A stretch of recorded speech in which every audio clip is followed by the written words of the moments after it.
impactante. Aí a gente vem para isso aqui. Alguma pergunta até agora? Todo mundo fica passado, né? Porque a ideia que a gente teve a lenda é o mito da descoberta da gravidade como uma força, como uma lei de Newton, que ele vai trazer as bases para a física mecânica, né? Opa, socorro. Ok. Vocês estão ouvindo direitinho aí? Eu vou compartilhar minha outra tela aqui. Tá todo mundo passado, chocado. Eu fico sempre chocada em qualquer situação. Porque a ciência se constrói dessa possibilidade de questionar a realidade. Ela nasce daquele senso comum, do que a gente julga como cultura, por exemplo, né? A observação dos eventos, dos fenômenos naturais, numa tentativa de explicá-los. Top! Eu pensava que você tinha travado, figura.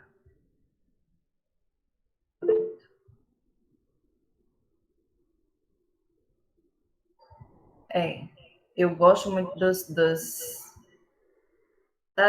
trabalhos de demonstração da ciência. Então a gente começa aqui. Vou dar um pause aqui na minha câmera. Professor, Oi, tá fazendo eco. tá fazendo eco? Oh, meu pai. Peraí.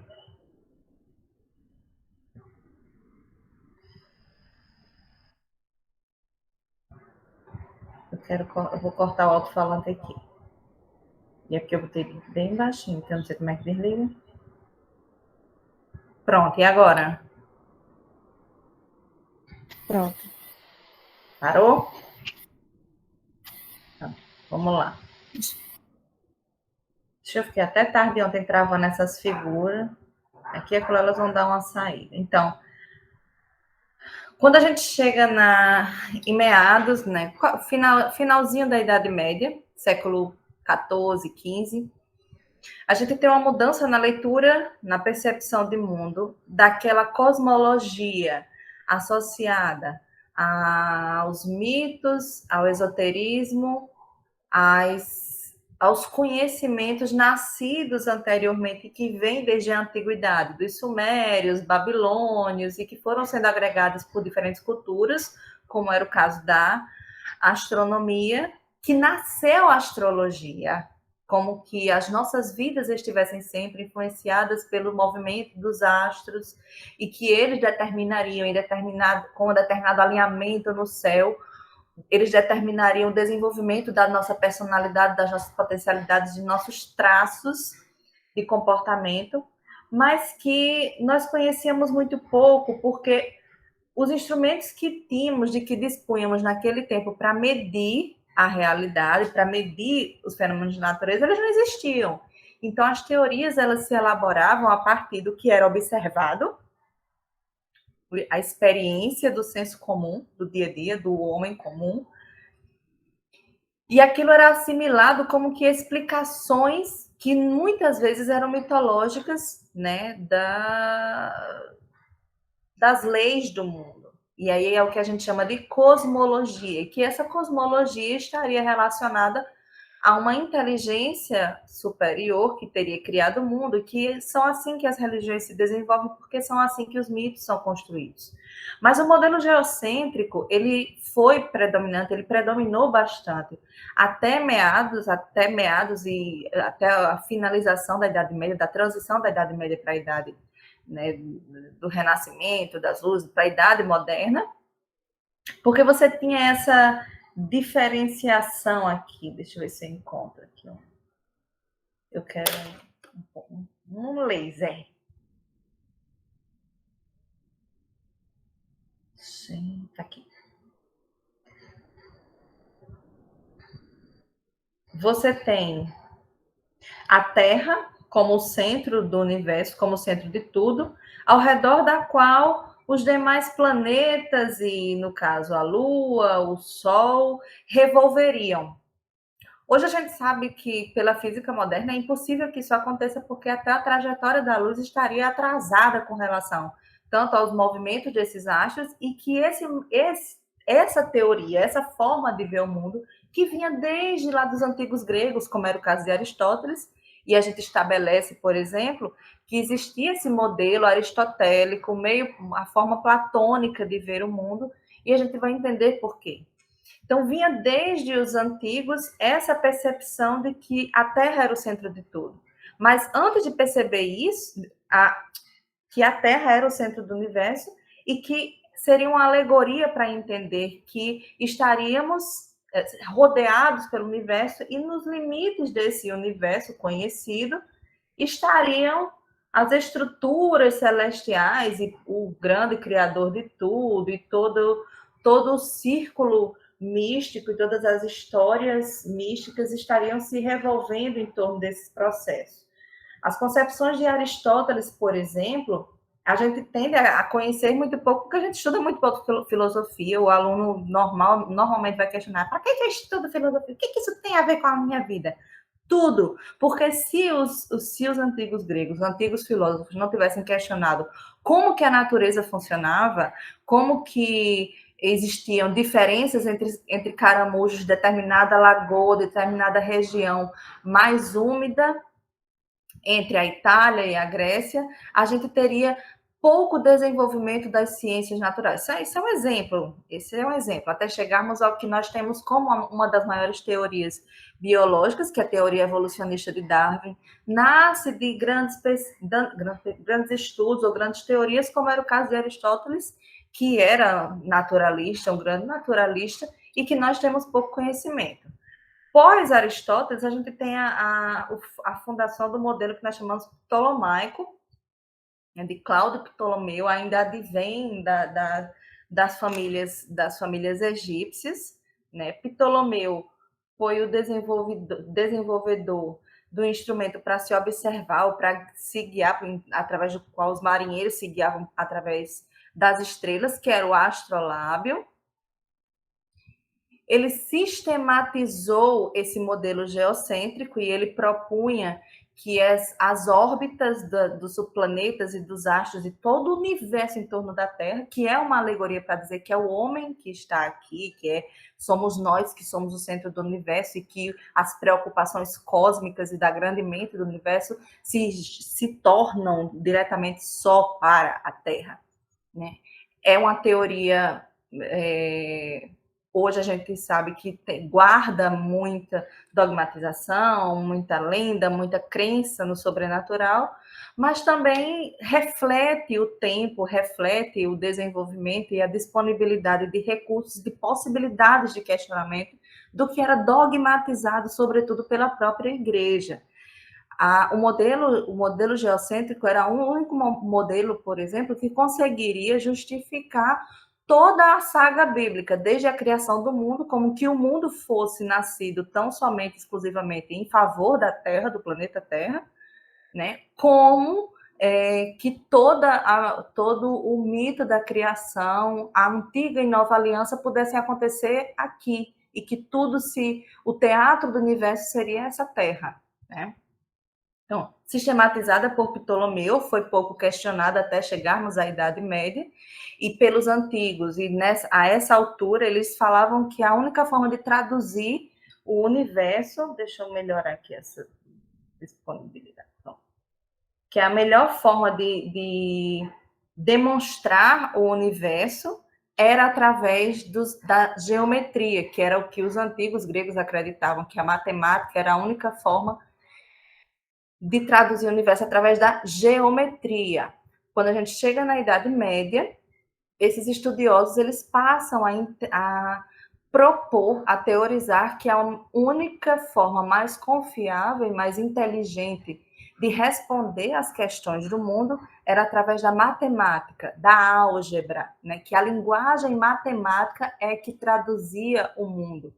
Só que antes a gente identificava com uma geometria, então a gente vai ter aquela parte dos sólidos platônicos que se encaixam como que magicamente um entre o outro, até chegarmos à esfera, que é a forma perfeita, né, vamos dizer assim, do universo.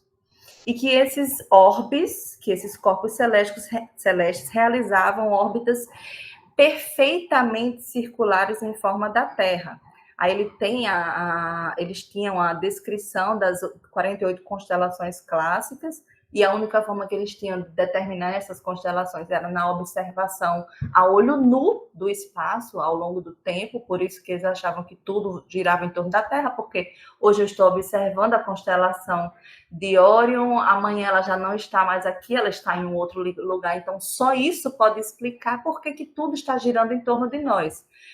Mas esse sistema ele não explicava especificamente por que alguns países, olha, Pia, eu achando que estou todo num planeta só, que alguns planetas faziam movimentos que não seriam previsíveis, que é o que a gente chama de Mercúrio retrógrado, Saturno retrógrado e etc.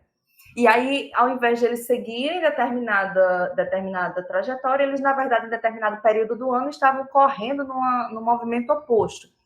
Teorias, tá ligado?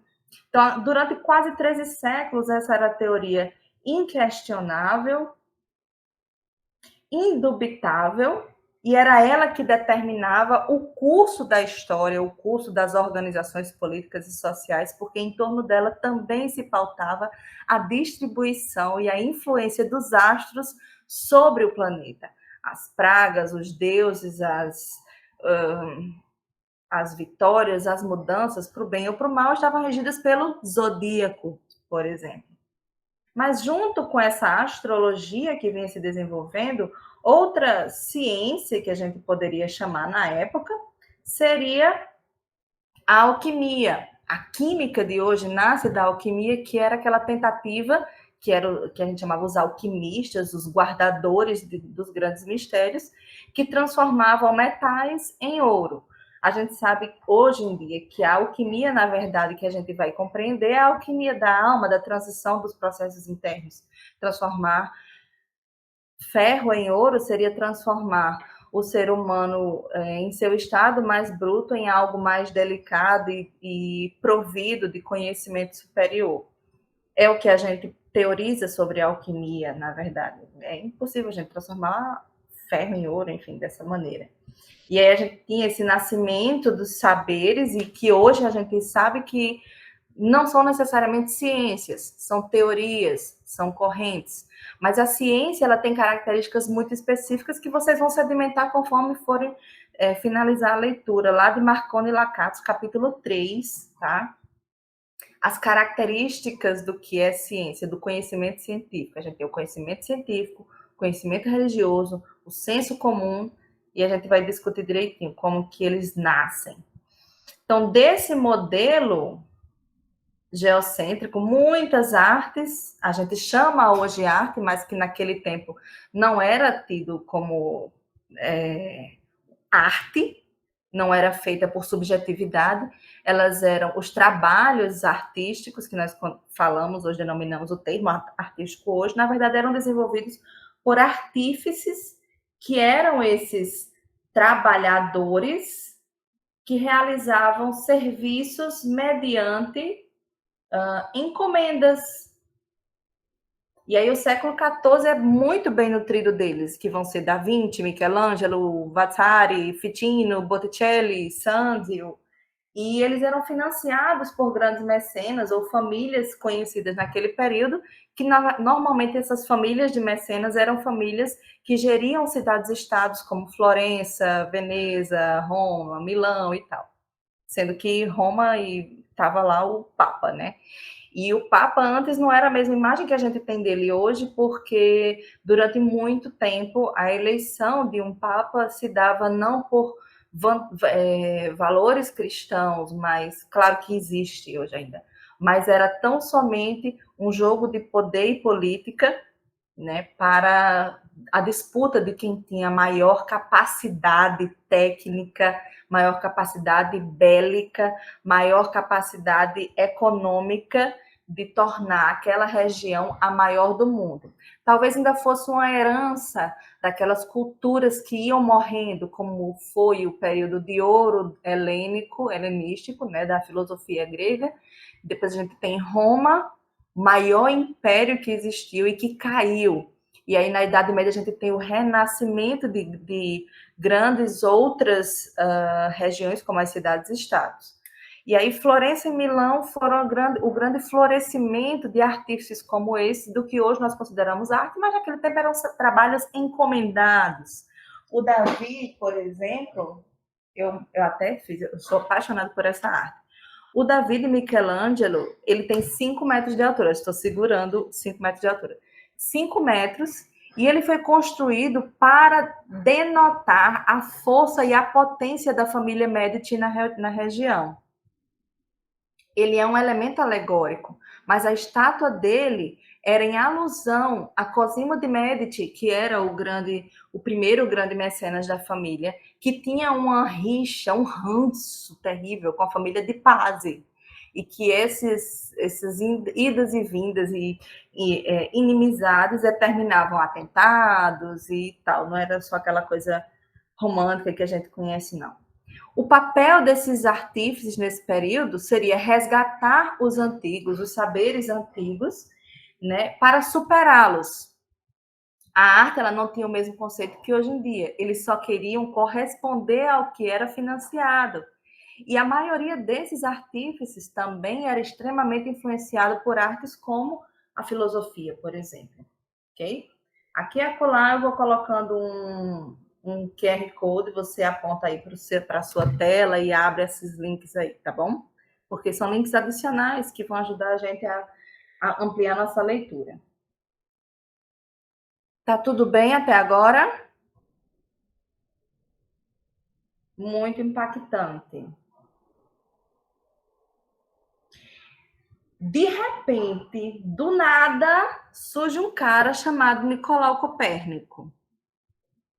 E Nicolau Copérnico nasce lá em 1473, né, em Turim.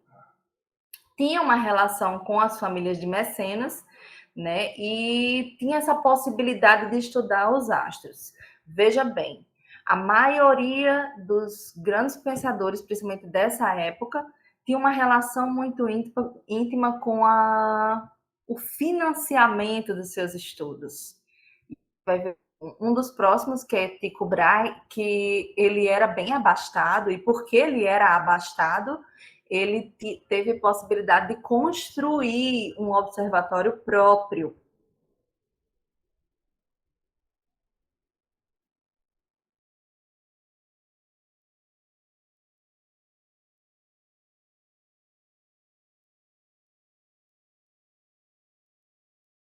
Eram esses outros caras. Então, Nicolau Copérnico ele vem revolucionar, né, na idade, fins da Idade Média, que nós já consideramos século XV, mas Copérnico resolveu publicar sua maior obra às vésperas de sua morte, para ter certeza de que não iria ser retaliado pela igreja, porque naquele tempo já existia o Tribunal do Santo Ofício e a perseguição a teorias que viessem refutar a dogmatização da igreja sobre como era o mundo, né? Do que era o mundo naquele tempo. Eu acho fantástico esse de quando a gente... A obra dele, a revolução, da Revolução dos Orbes Celestes, ele vem trazendo que, e a gente tem até como é que a gente chama? Uma gíria, revolução copernicana, quando você quer dizer que uma coisa está rompendo bastante com o status quo e está mudando o nosso entendimento de mundo. E aí Copérnico vem dizer assim, não, gente, não é assim, não. Tudo não gira em torno... Aquela briga, né? Não, tá pensando que o mundo gira em torno do seu umbigo? Não é assim, não.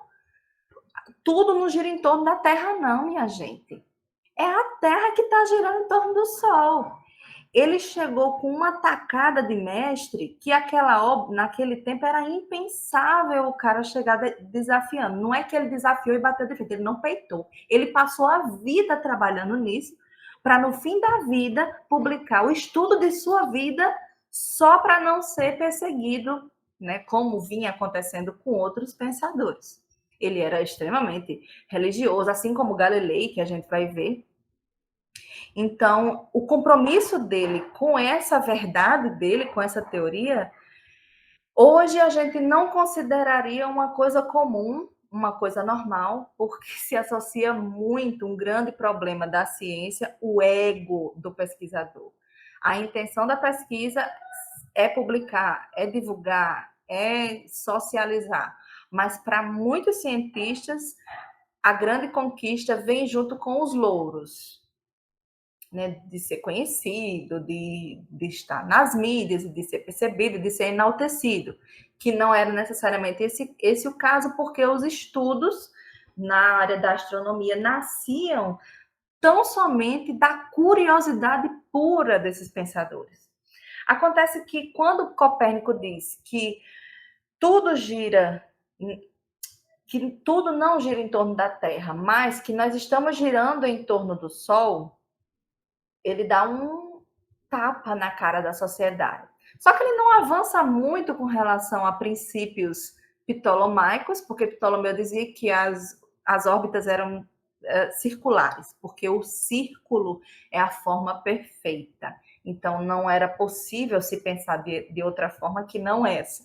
Então, ele não avança muito nessa perspectiva, até porque sem muitos instrumentos de mensuração, sem muitas técnicas, né, de observação, não dava para elaborar um pensamento tão mais complexo. Muito embora Aristarco de Samos, lá antes de Cristo, já tinha elaborado esse protótipo de modelo heliocêntrico. Né? A gente tira a Terra do centro do universo, né? Deixa de ser um modelo geocêntrico para ser um modelo heliocêntrico, o Sol como centro, né? Hélios, do deus Hélios, tá? Mas não se sabe por que Copérnico não mencionou Aristarco de Samos em sua obra. Ele só deu um grande salto naquele tempo, que é tirar a Terra do centro, colocar o Sol lá. Então, faz a gente entender que não somos nós, o planeta, o grande mundo, o grande teatro do universo. E que seria o Sol, porque seria uma outra, né, uma diferença e tal. Depois de Copérnico, vem Tycho Brahe, que nasceu na Dinamarca, em Praga e tal, 1546, já um pouco bem depois de Copérnico. E ele era de uma família abastada, na verdade, ele foi criado pelo tio, que era bastante rico, e que teve sua riqueza aumentada porque era muito amigo, era parceiro lá do rei da Dinamarca, e aconteceu um babado que esse tio dele salvou não sei se foi o próprio rei ou se foi um filho, de um afogamento, e como um prêmio, o rei da Dinamarca deu esse terreno, uma região, todo um ducado para esse tio de Tycho Brahe. E quando ele morreu, obviamente, toda a riqueza veio para o rapaz, que pôde construir um observatório a céu aberto, tá? Que foi chamado Esteleburgo, Observatório de Esteleburgo, e onde ele poderia realizar suas observações em um local, né, distante. Vocês sabem que a melhor forma de observar as estrelas é em um lugar que não tenha qualquer tipo de iluminação artificial, e que tem determinados horários da noite que nos permitem visualizar melhor as estrelas, né? Nesse tempo que os estudos astronômicos eram realizados. Tanto que as pirâmides maias, astecas, babilônias foram construídos, os grandes zigurates foram construídos na perspectiva do estudo das relações dos movimentos celestes à noite. Não é incrível? Eu acho.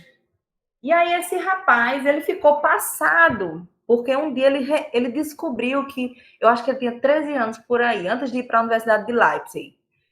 ele ficou passado porque foi assistir um eclipse. E ele ficou muito impactado porque aquele eclipse tinha sido previsto com uma data e com um horário muito preciso. Então ele ficou muito sem entender como é que as pessoas tinham chegado àquilo de prever como um eclipse aconteceria. Seria interessante demais.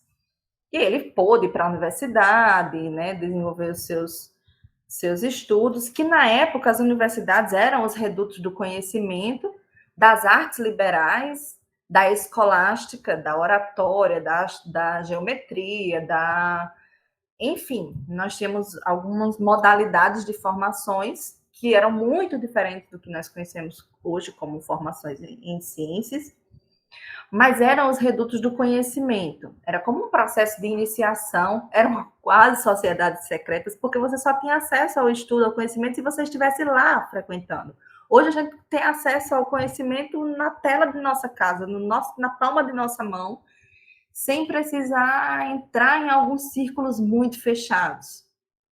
Obviamente que alguns caminhos a gente só obtém mediante a sistematização, como segue sendo o modelo educacional. Mas informações e teorias da conspiração à torta e à direita existem, tá? E aí Tycho Brahe foi para o ensino superior, para a universidade, e lá ele entrou em um duelo com um colega sobre alguma questão matemática. Ele perdeu, mas não perdeu apenas o duelo, ele perdeu também o nariz. Ele usava um implante que era um nariz de cobre a vida toda, mas isso não impediu ele de fazer as pesquisas e estudos dele. Inclusive, ele foi um dos primeiros a desenvolver alguns materiais de precisão para estudos astronômicos, né? Graduação de medidas, vários outros instrumentos. É dele algum estudo sobre as órbitas em torno do Sol, né? De alguns planetas, de alguns da Lua em torno da Terra, porque alguns movimentos parecem retrógrados à luz, a olho nu, tá? Depois a gente vem com, ai, meu pai, a gente vem com esse grande nome da ciência, Galileu Galilei. É uma longa história, gente boa. Eu estava lá, eu vi ele nascer. Galileu nasceu em Pisa, 15 de fevereiro de 1564, então tem uma relação contemporânea quando depois de Copérnico, aí entra um entremeio aí de Tycho Brahe, mas Galileu se comunicava muito com Kepler, que vem depois dele. E Galileu, como vocês sabem, ele foi perseguido pelo Tribunal do Santo Ofício, que fez ele retroceder nas teorias dele, mas a gente vai ver um desfechozinho que é meio lendário, mas é muito bacana. Então, ele viveu entre Pisa, onde ele nasceu, e Florença, onde ao final da vida ele estava sendo financiado pela família Medici, mas através desse tipo de financiamento foi como ele conseguiu realizar seus estudos, que ele hoje vai ser considerado bem, como é que a gente diz? Coloquialmente, como o pai da astronomia observacional, porque ele aprimora essa astronomia observacional com a construção de um instrumento que para nós hoje já é besteira, porque a gente consegue acoplar a lente do nosso celular e ver um pouco mais longe. Mas naquele tempo, o cara ter esse raciocínio era de uma genialidade fora do comum. Um dos primeiros, na verdade, ele não foi o inventor, ele aprimorou a luneta, queria chamar de telescópio. Ao longo da vida ele desenvolveu outros com aumento de até 30 vezes, mas inicialmente a primeira luneta dele dava um aumento de 3 vezes, então melhorava bastante o método de observação dele de órbitas celestes. Tanto a descoberta das luas de Júpiter, que naquele tempo achavam que eram estrelas, mas ele começou a observar em 1609, 1610. Ele começou a observar direitinho à noite. Ele chegava à noite, eu acho que ele terminava de tomar um chazinho de camomila depois de jantar. Hoje eu vou olhar para aquele quadrante lá, porque vocês sabem que o mapa celeste à noite, ele é dividido por quadrantes, né? E aí tem o zênite, que é a linha central, que normalmente é nele que a gente vai ver aquela diferença de cores lindas e fantásticas que é a Via Láctea. Na verdade, a gente está olhando mais ou menos para o centro da Via Láctea quando a gente está olhando para o zênite. E a gente identifica algumas outras constelações, mas naquele tempo não tinha esse desenvolvimento, porque hoje a gente pega um app e ajuda a gente a ver, assim que a gente vai aprendendo hoje em dia. Mas naquele tempo não, aí ele dizia, hoje eu vou olhar para esse quadrante, e aí ele já existia o astrolábio como um instrumento de medida de precisão, o tempo como uma medida, mas que o tempo não tinha relógio digital e tal, então o cara ia contando e medindo pelos dias, no formato de calendário que existia na época. E ele conseguiu identificar a diferença né, que aquelas estrelas que ele estava vendo não eram bem estrelas, elas estavam girando em torno de Júpiter. Então, seriam o que depois os astrônomos denominariam as 4 luas de Júpiter: Europa, Io, Ganimedes e Calisto. Que hoje a NASA estuda com muita avidez a possibilidade de a água nessas luas poder abrigar a vida. Mas isso é uma história mais para o futuro. E como pai da física moderna, ele já ensaia esses movimentos dos orbes celestes, dos astros, como formas de entender a passagem do tempo e qual a influência disso nos movimentos da Terra. É tanto que aquele experimento realizado na Torre de Pisa, que Galileu fez, era um ensaio do que Isaac Newton ia desenvolver um pouco mais adiante. Tem uma frase de Newton que diz que eu só cheguei onde cheguei porque me apoiei nos ombros de gigantes. Esses gigantes que ele fala não eram os Anunnakis lá, os anjos lá das teorias da conspiração. Ele falava dos gigantes da astronomia antes dele. Galileu, Copérnico, Tycho Brahe, depois vinha o modelo ptolomaico em modificação, né, dentre outros. E aí Galileu se torna o pai do método científico porque ele já vem trazendo uma transformação na linguagem matemática de interpretar essas leis naturais. Ele já vem falando que você só pode explicar as leis da natureza se você tiver uma forma de traduzi-las através da matemática, através da experimentação, observação, factibilidade, mensuração. E a partir dessas etapas, observação, coleta, mensuração, é que você tem o desenvolvimento de uma nova teoria, ok? Por isso que ele é considerado o pai da ciência moderna, que a gente vem transicionando de um modelo de paradigma geocêntrico para um paradigma heliocêntrico, e com essa mudança paradigmática, Thomas Kuhn, que a gente vai ver bem mais lá na frente, vai chamar de era da revolução, as revoluções científicas. A grande revolução científica se inicia por aí.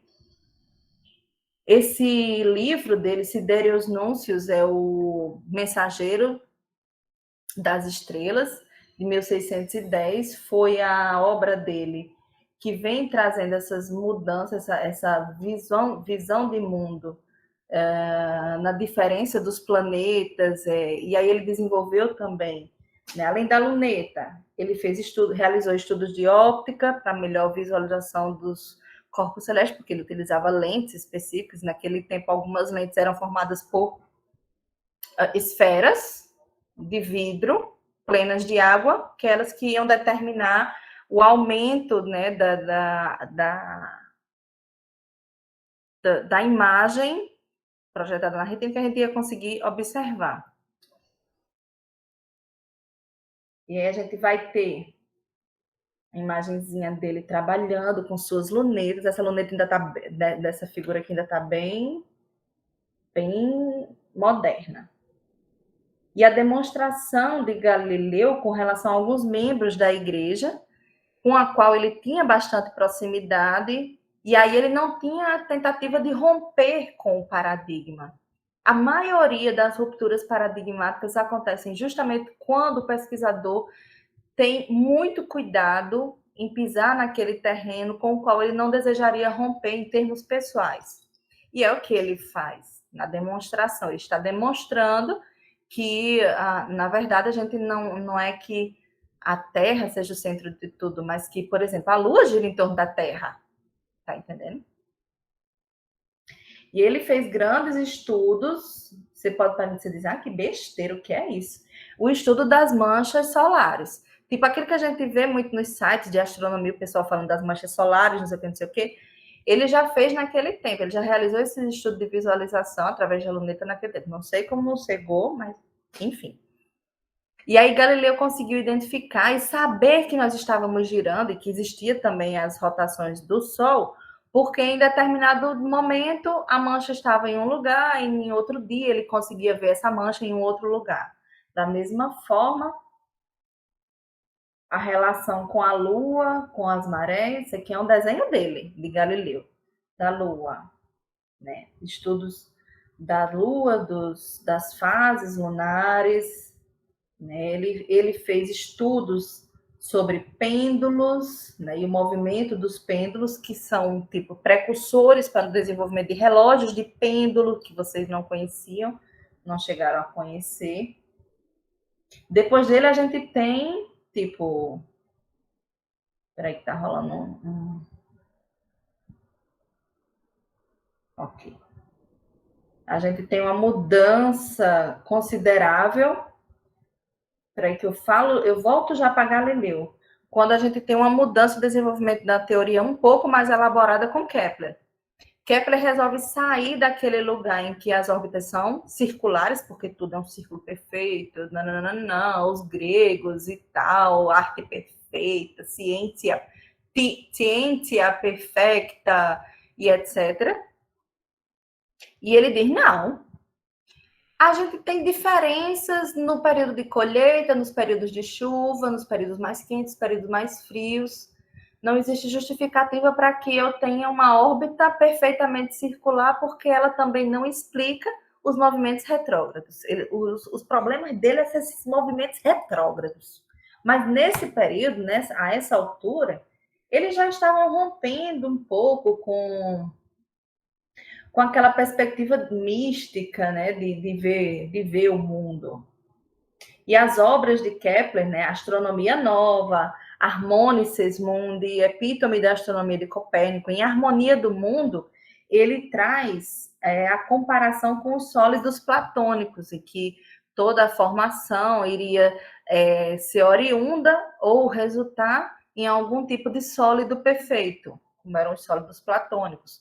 E nessa perspectiva, eles já mudavam de uma descrição tão somente geométrica para a tradução em equações matemáticas, que nós ainda hoje, talvez, nós aqui nessa sala não saibamos fazer muito, mas grandes perspectivas de transformações das ciências no século XXI ultrapassam esse momento da leitura algébrica equacionada de mundo para uma leitura de algoritmos da realidade. Então, a gente sai de uma pergunta: por que o Sol nasce todos os dias? Por que eu sei que a Terra está se movendo? Para hoje em dia saber por que alguns tipos de comportamentos são resultado de conjunções de transformações genéticas, metabolismo celular, síntese de neurotransmissores, relação com microbiota intestinal, estou falando da minha área especificamente. Por que tudo isso a gente não pode transformar em problemas simples? Porque a realidade hoje em dia se mostra de uma maneira muito complexa. Os pensadores, eles partem de perguntas simples, que seriam relacionadas, por que isso? Com uma relação causal muito simples, como Galileu fala da resistência do ar sobre os corpos que caem, mas a gente já está em uma relação bem mais complexa com o ambiente, que a gente sabe que até o meio influencia muito naquele processo ali. E até as relações sociais também vão influenciar. E aí Kepler traz as leis, que nós chamamos leis de Kepler, primeira, segunda e terceira lei.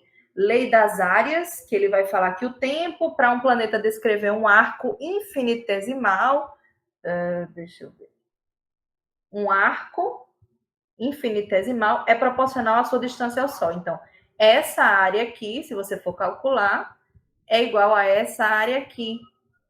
Isso iria implicar, por exemplo, em trajetórias elípticas e não circulares. Porque aí ele ia identificar que tem o período de afélio, o período de periélio, né, que são as distâncias mais próximas, mais distantes do Sol, né? A reta que une o planeta ao Sol varre áreas iguais em intervalo de tempos iguais. Mesmo você tendo uma distância angular diferente, você tem o tempo como medida de modificação daquela trajetória, de atraso, de aceleração. Eu amo isso. E aí, como é que eu vou saber que ele fala em momento angular?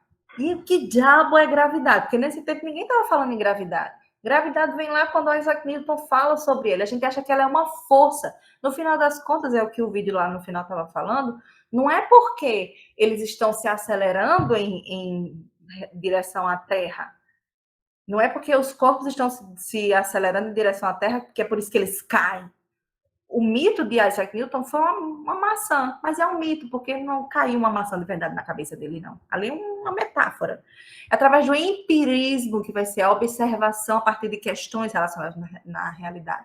Mas esses pensadores, eles avançam porque eles transformam isso em método, em mensuração, em experimentação. O grande tchan da ciência não é nem porque ela faz os experimentos, é porque esses experimentos podem ser medidos e questionados, que é o que a gente vai chamar de factibilidade da ciência. Eu vou pegar os fatos e mensurá-los e testá-los. E aí, se a cada vez que eles forem testados, eles continuarem sendo confirmados, a teoria persiste. Mas a partir do momento em que eu tenho uma lacuna nesse processo de factibilidade, de refutabilidade da pesquisa, ela se torna frágil em alguma perspectiva. E normalmente vem alguma outra teoria para vencer aquela lacuna, que é o que a gente chama de processos de quebra, de ruptura de paradigma. Não é massa? É o tipo de situação que você não pode responder com uma frase. Se uma pessoa chegar para você e dizer, por que eu estudo filosofia? Você não tem como responder com uma frase. É um processo de integração entre diferentes fatos, diferentes correntes, diferentes momentos da história. A primeira lei de Kepler, por exemplo, ela descreve as órbitas, né, elípticas, e por que uma órbita é elíptica? Porque tem dois focos na órbita, um mais próximo e outro mais distante daquele foco inicial, sendo o foco 1 o Sol. E aí, periélio é a região em que o planeta se torna mais próximo do Sol, e afélio é a região em que o planeta se torna mais distante do Sol. Teoricamente, seriam as estações do ano mais frias, né? Por aí. Mas o que também determina a diferença de temperatura da Terra com relação ao Sol é a sua posição, é o seu eixo de rotação, é o diâmetro, né, a localização, a relação da posição daquela superfície da Terra com relação ao Sol, com relação à Lua. Por isso que o que está mais próximo dos trópicos, do Equador, normalmente são as regiões mais quentes, né, que a gente chama de regiões tropicais. Isso é muito interessante. Isso é muito fascinante. E a gente volta aqui. Terceira lei de Kepler. Aí é um cálculozinho, se vocês quiserem fazer em casa, tá tudo bem, eu não vou fazer nada, não vou obrigar ninguém a nada, tá? Ninguém aqui é obrigado a nada. Então, o quadrado do período de revolução de médio de sua órbita. Por isso, quanto mais distante o planeta completar a translação,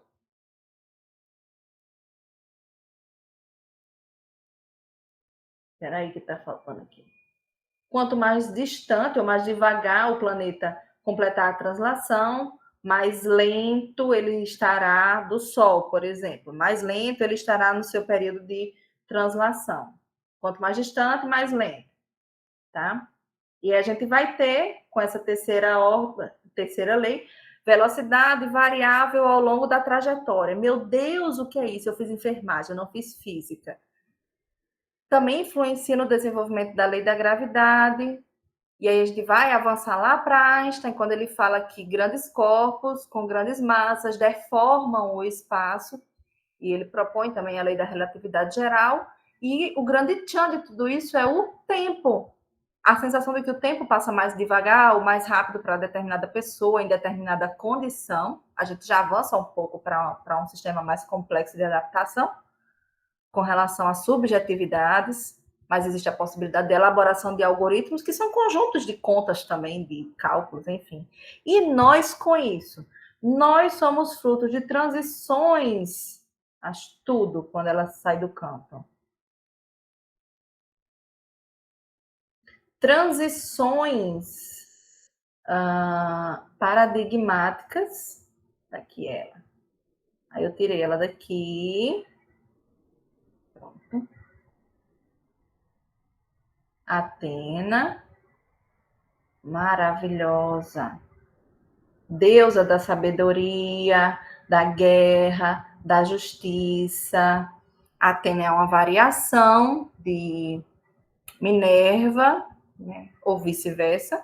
Na verdade, elas vão ser adaptações de alguns mitos egípcios, como é o caso de deusa Maat, que é a deusa que pesa o seu coração em vista da pena dela, a pena de Maat, e é ela que vai determinar a justiça com relação aos seus feitos ao longo da vida.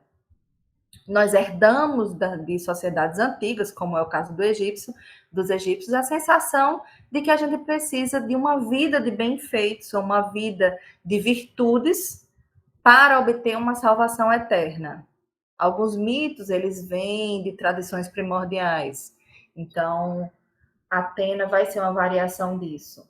No Egito existia a deusa Nut, por exemplo, se vocês forem observar nas artes, é uma mulher cobrindo todo o planeta, as pessoinhas lá embaixo, porque Nut era a deusa do céu. Ela que era a Via Láctea, então ela que se deitava por sobre o mundo à noite. Então, o anoitecer e o amanhecer eram também processos mitológicos e a cosmologia da coisa era interessantíssima. Essa figura de Sandro Botticelli, que é primavera, linda, maravilhosa, enuncia aquilo de que os artífices eles trabalhavam mediante encomendas em artes, em trabalhos que ilustravam alegorias ou simbolismos, né, como o simbolismo para o feminino, para os mitos antigos, como é o caso de Éolo, o deus dos ventos, né? O nascimento, a fertilidade, o número 3 como um número simbólico para totalidades. E esse rapaz aqui, retratado como Mercúrio, como o deus Mercúrio, na verdade, ele foi inspirado pela figura de Giuliano de Medici, que seria a segunda ou terceira geração dos Medici, que nasce lá, né, o grande poder deles vem lá, de Cosimo de Medici, depois tem Lorenzo de Medici e depois Giuliano. E aí todas essas relações, na verdade, nutridas por grandes rivalidades, grande competitividade bélica, entre outras Da Vinci's Demons, sim. Tem também os Borgia, porque nesse tempo existia uma rivalidade muito grande dos Medici com os Sforza e os Borgia, que era a família que no momento estava no controle do Vaticano. Os Borgia é maravilhosa, é uma série maravilhosa que dá para ter uma noção também dessas relações. O que faz a gente partir para o nosso momento final da relação misticismo, ciência, negacionismo e as rupturas paradigmáticas.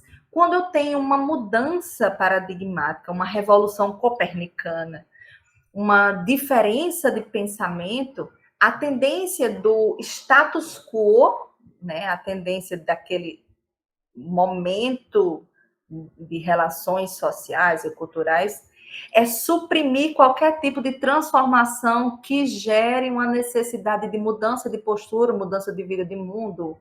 Talvez seja o que nós vivenciamos agora, não sei. Mas foi o que a igreja interpretou naquele tempo para precisar gerar, por exemplo, o Tribunal do Santo Ofício e a Inquisição. E aí Galileu foi denunciado, tem até umas cartas dele, muito bacanas, né? E aí Galileu foi denunciado, ele foi para o Tribunal do Santo Ofício, e para não ser morto, ele precisou renunciar às teorias dele. E ele foi convidado a ficar em cárcere domiciliar e tal, para o resto da vida. Mas grande parte disso é porque tanto tinha as lutas de poderes, as lutas políticas dentro, né, com relação ao Vaticano e com relação à família Medici, que nesse tempo foi retirada do poder pelos Pazzi. E, bom, ele meio que ficou sem tanto apoio para manter sua palavra e acabou não sendo morto pela Inquisição. A mesma cadeira em que Galileu sentou, Leonardo Boff sentou em 1984 por escrever um livro, daqui para o final eu lembro, o título do livro. E Leonardo Boff também foi denunciado por uma perspectiva também política, mas também que ia de encontro ao perfil da Igreja Católica, que é acumular bens. E segue, né, não muda muito. E quando próxima à sua morte, disse que Galileu pegou revoltado só para dizer que era a ideia dele, era aquilo ali. Ele pega e diz: "É por se move". Tipo assim, ainda assim ela se move. Tipo, a dizer que ainda assim a Terra se move. Só para não dizer que estava errado, porque ele não estava errado. Mas ele foi obrigado a dizer que não era assim ao longo da vida. Aí tem essa lenda de que no final ele, né, a Terra ainda se movia e que ele tinha dito isso.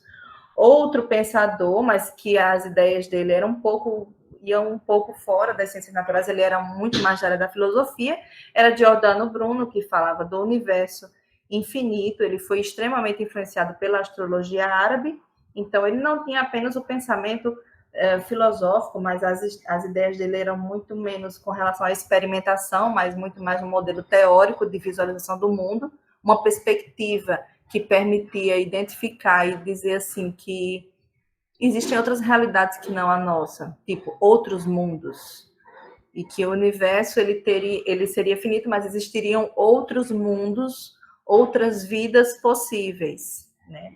Giordano Bruno foi queimado no campo de Fiore em 17 de fevereiro de 1600, tá? Então, a Inquisição Católica, ela era relacionada ao Tribunal do Santo Ofício, que era a instituição responsável pelos questionamentos e tal. E hoje em dia, ele não se chama Tribunal do Santo Ofício, não é um departamento que foi extinto no Vaticano, ele ainda existe, só se chama hoje Congregação para a Doutrina da Fé. A gente teve a Inquisição Católica, a Inquisição Protestante também, e todos esses combinando com o que nós chamamos hoje, o que é chamado teoricamente como caça às bruxas. Mas não era só porque era caça às bruxas, mas era considerar qualquer tipo de ideia, de teoria, de pensamento que fosse de encontro à cosmologia cristã, à dogmatização cristã, que propusesse necessidades de como é que eu chamo? De transformar e de observar a realidade a partir de métodos, ou que fugisse um pouco daquilo que é tido como a Trindade, a Santíssima Trindade, etc., era considerado heresia. Heresia é tudo que fugia da dogmatização judaico-cristã, principalmente judaica, porque o judaísmo nesse tempo já era hostilizado, mesmo sendo a raiz teológica do cristianismo. O próprio Jesus era um judeu bem rigoroso, por sinal. Então, heresia, bruxaria, exercício de religiões como judaísmo e islamismo. Vejam bem, o que era a bruxaria? Normalmente eram mulheres que viviam um pouco isoladas da sociedade, que tinham poderes, mas que tinham saberes relacionados às plantas, às práticas naturais do cuidado, que não tinham um marido ou uma família tradicional, que não viviam nas cidades ou que não seguia rigorosamente os preceitos da religião, que não iam para a igreja aos domingos religiosamente, que não seguiam os sermões dos padres, ou que não se submetiam a abusos físicos e sexuais com tanta facilidade quanto seria a necessidade social daquele tempo, que seria crescer tão somente para constituir matrimônio. Que estranho. Será que hoje em dia não é assim? Pois bem, parteiras, mulheres que mexiam com ervas para fazer remédios caseiros, que não iam para as universidades, porque as universidades também só eram permitidas pessoas abastadas ou homens. Estranho, né? E aí eu trago aqui acima, interessante que algumas das religiões, no caso das politeístas, ou as culturas da antiguidade, tinham essa valorização das virtudes, né, e da excelência como princípios femininos. Mas é uma deixa para o que vocês podem explorar no canal, no podcast, etc., em outras leituras, que era a valorização do feminino e que, com a transição de poderes da Idade Antiga para a Idade Média, tende a ser um pouco extirpada da sociedade. Essa estátua de Palas Atena é uma estátua cujo artista a gente não conhece hoje, mas que a gente tende a elevar os grandes artífices, né, da Idade Média, e cada um tem um nome, tipo David, Michelangelo, Pietà de Michelangelo e tal. Mas antigamente a gente não sabia exatamente quem eram os artífices que faziam essas estátuas dos corpos que eram considerados a beleza fundamental grega e romana. Mas seria talvez uma transição para é o homem que sabe fazer melhor na Idade Média, é o homem que é o polímata, que é arquiteto, que é médico, que é pesquisador, que é etc. Tipo Leonardo da Vinci, que até hoje continua sendo um grande mistério da ciência. Ele não era cientista especificamente. Ele era um estudioso. Ele era um estudioso bem eclético, por sinal. Mas ele não era cientista. Estão entendendo o caminho para onde a gente está indo? A ciência vai ser observável, factível, né? Ela pode ser questionada, ela pode ser conhecida, ela pode ser explorada, e é saudável que ela possa ser replicada. Uma teoria só se dá como científica se ela pode ser replicada em diferentes realidades. O que faz grande diferença, vocês vão notar isso aqui, ao longo dessa história que eu narrei, é que o tempo é uma dimensão que modifica tudo. Nós estamos sobre ele e ele quem dita as nossas mudanças, as nossas transformações. Eu posso estar aqui nesse mesmo lugar amanhã, neste mesmo horário. Você pode voltar para este mesmo lugar físico aqui, para esse mesmo espaço. Daqui a 2 semanas, talvez eu não esteja mais aqui. Então, eu estou andando por sobre uma outra dimensão que nós não conseguimos modificar. A gente consegue modificar o espaço, a gente consegue modificar nosso corpo, a gente consegue modificar o nosso estado de espírito, mas a gente não consegue modificar o tempo ainda. Eu acho. Espero.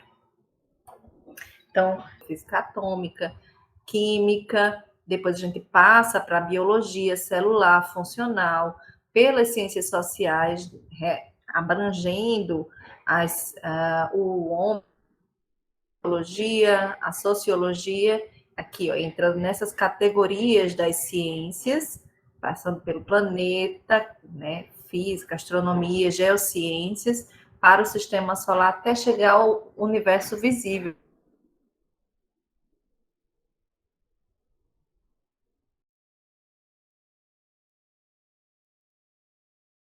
E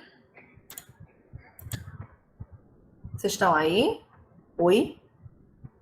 Professora, professora. aqui cortou o que a senhora falou. Aqui tá travando.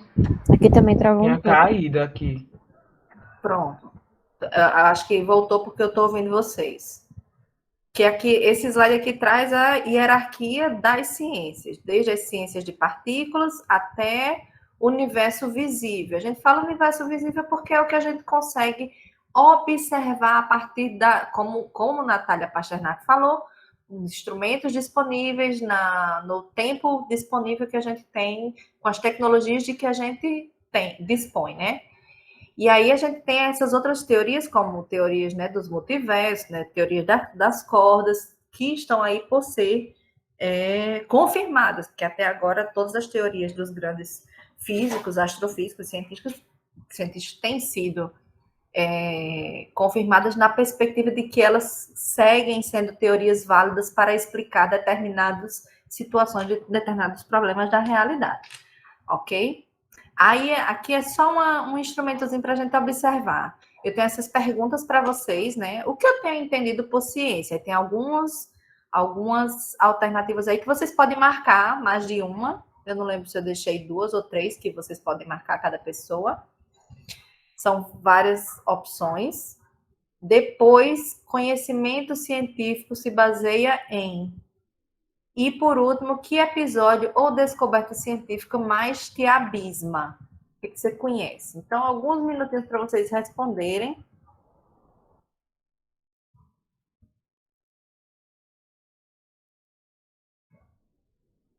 Ok.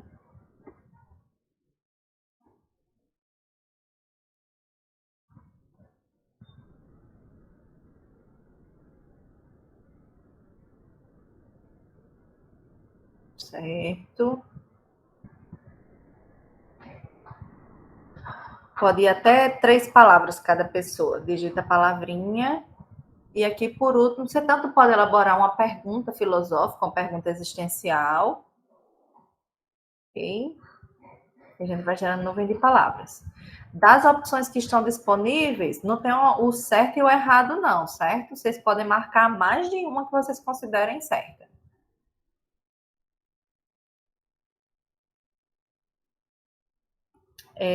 Lembrando a vocês que o trabalho, a terceira avaliação nossa vai ser tanto a correção do trabalho que vem lá da disciplina da professora Catamara, que é em grupo, mas também terá uma atividade individual, tá bom? Não tão intensa quanto a que vocês vão travar, né, daqui para lá.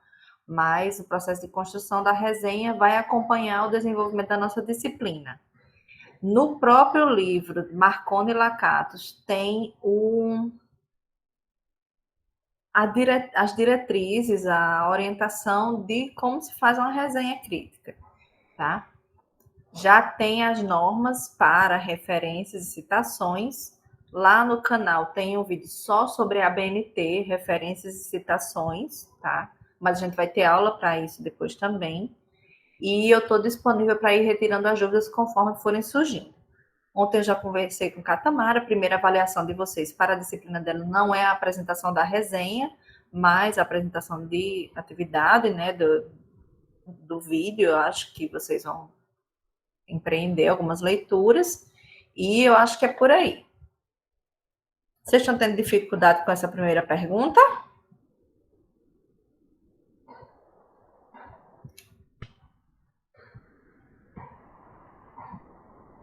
O pessoal está gostando da nuvem de palavras. Que episódio ou descoberta científico mais te abisma? Você pode só colocar uma frasezinha.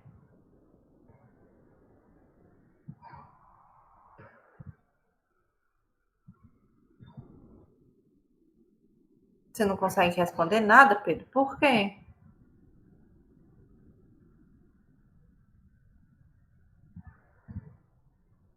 Ah, é? Então volta para isso aqui. Pronto. Professor, Oi. quando acaba de responder, aí fica uma estrelinha no final? Eu acho que é. Eu nunca estive do lado de quem está respondendo, não. Então, pronto, acho que eu acabei. Aí, tá aberto. Mudei. Estou no terceiro slide.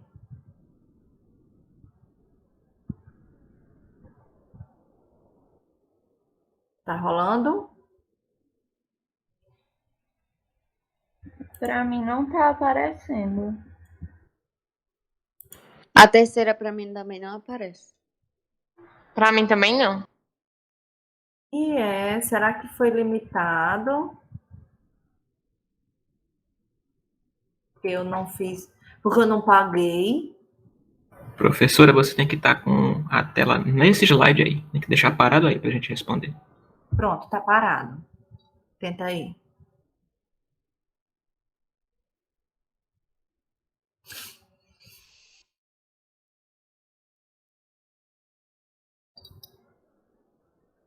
Ah, beleza. Vou deixar aí 2 minutos. Professora, em relação à primeira avaliação e, no caso, a segunda, a senhora vai informar ainda? Vou, porque a gente vai fazer atividade conforme as aulas forem se delineando, sabe? A ideia antes era vocês fazerem uma resenha de um livro para identificar, né, as leituras. Por isso que quando eu vou recomendando e tal, a ideia é vocês irem procurando, fazendo que tipo os livros que eu estou mandando. É uma breve história da ciência, o livro da ciência, essas aulas sobre conhecimento científico. Quando eu identifico um texto, normalmente a gente está perspectivando que nas atividades avaliativas que vão ser, né, agregadas, vocês consigam participar, né, direcionar naquele tempo específico, mas eu vou pensar bem que tipo de atividade a gente vai fazer, porque a gente está mudando, é muito dinâmico.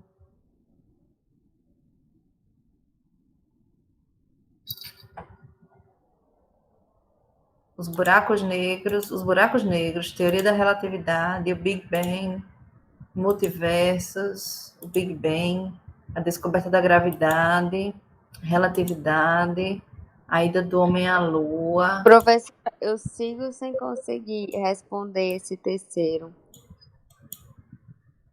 Quem já respondeu pode ajudar? Aparece aí um botão escrito refresh. Só um momento, deixa eu tentar entrar novamente.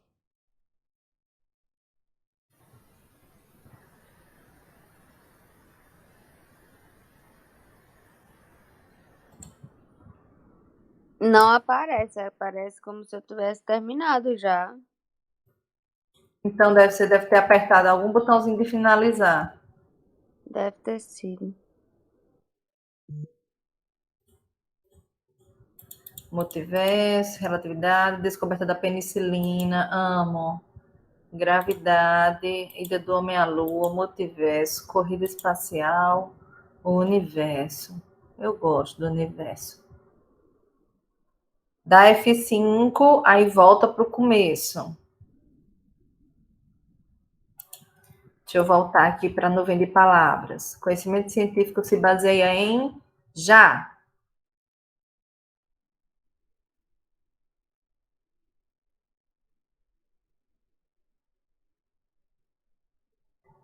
Uma ruma de gente já respondeu. Aqui está me dizendo que 27 pessoas.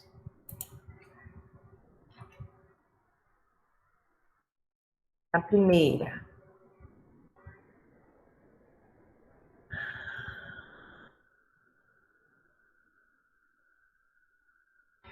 O que eu tenho entendido por ciência? O que está me aparecendo aqui? São teorias testáveis, passíveis de falibilidade, ponte para outros caminhos ou novos caminhos. A ciência é inquestionável e irrefutável. É a pegadinha. Inquestionável e irrefutável é todo tipo de dogmatização que não aceita a crítica, não aceita a possibilidade de mudança. As possibilidades de mudança, elas são existentes, elas são normas da vida, uma vez que a vida se encontra em constante transição.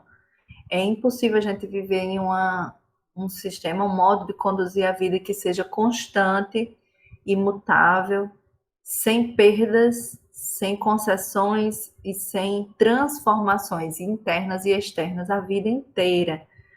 Isso que é a parte difícil de crescer e de amadurecer. Até hoje não aceito também, porque algumas estabilidades a gente não quer perder, a gente não quer sair da nossa zona de conforto. Sair da zona de conforto é entrar nas quebras de paradigmas. Então, a ciência ela é questionável e ela é falseável, tá?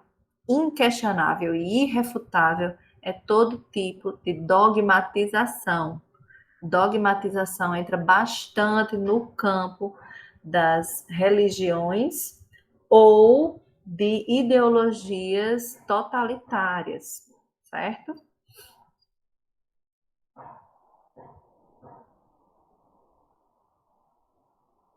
Adorei a nuvem de palavras. Professora, pode botar no terceiro para ver se eu consigo?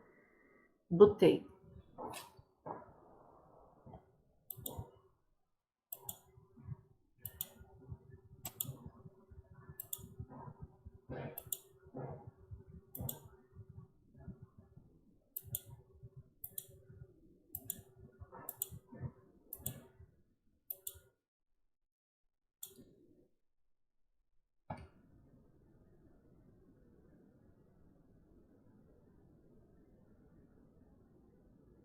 Conseguiu?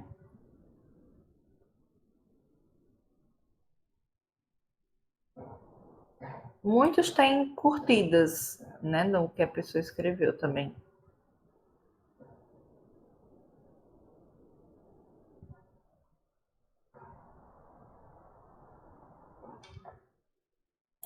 Olha, mais dois entraram. Matéria escura e multiversos. Ok?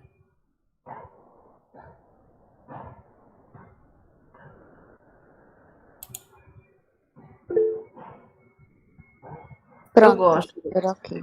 Eu gosto muito do Mentimeter. E aí depois fica para mim tipo um relatóriozinho estatístico do que vocês responderam. Ok? Aí deixa eu fazer uma demonstração aqui para vocês. Vocês já preencheram a lista de frequência?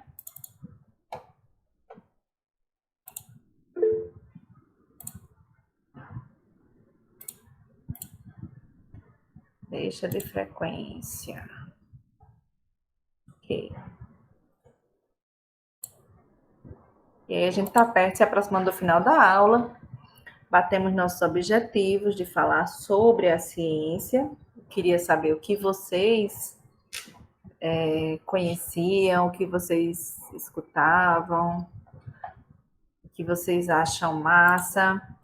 Vou só dizer a última vez, lá no podcast, no canal, tem muito material que eu já venho de semestres anteriores. Polímeros, acho tudo biotecnologia. E eu espero que esteja sendo uma grande aventura, uma grande descoberta para vocês, assim como é para mim esse semestre, ok?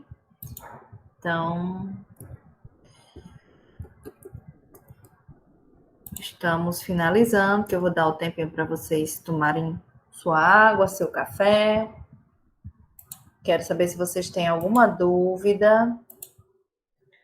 Professor?